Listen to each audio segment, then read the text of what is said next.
Salut les atomes! Eh bien, aujourd'hui, nous allons parler d'un liquide très froid. Il s'agit de l'azote liquide. C'est le constituant majoritaire de l'air que nous respirons et il se liquéfie à moins 196 degrés. Mais attention, comme c'est très froid, je vais être obligé de prendre des précautions. Des précautions pour mes mains et des précautions pour mes yeux. Vous voyez, j'ai déjà mis les lunettes dites de sécurité. Alors, voyons à quoi ressemble l'azote liquide.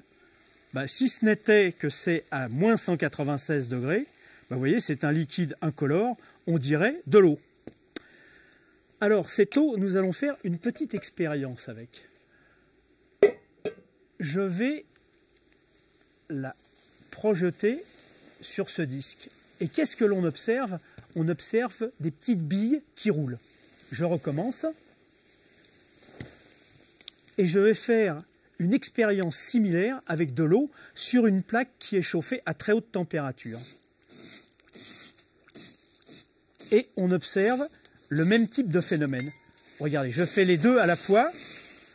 On s'aperçoit que dans les deux cas, on a des petites billes qui courent. Alors ces petites billes qui courent, pourquoi?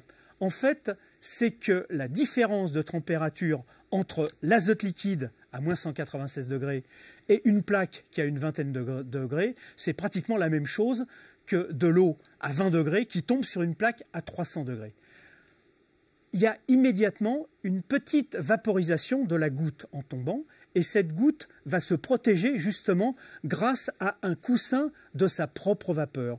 Vapeur d'azote dans le cas de l'azote liquide et coussin de vapeur d'eau dans le cas de l'eau.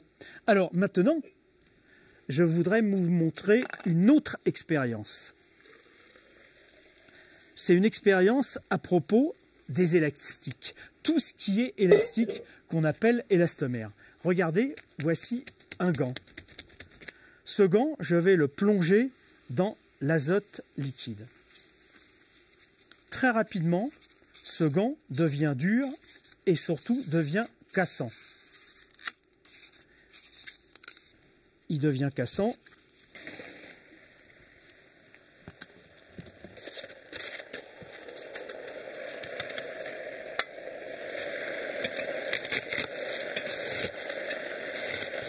Vous entendez le bruit du gant que je suis en train de broyer.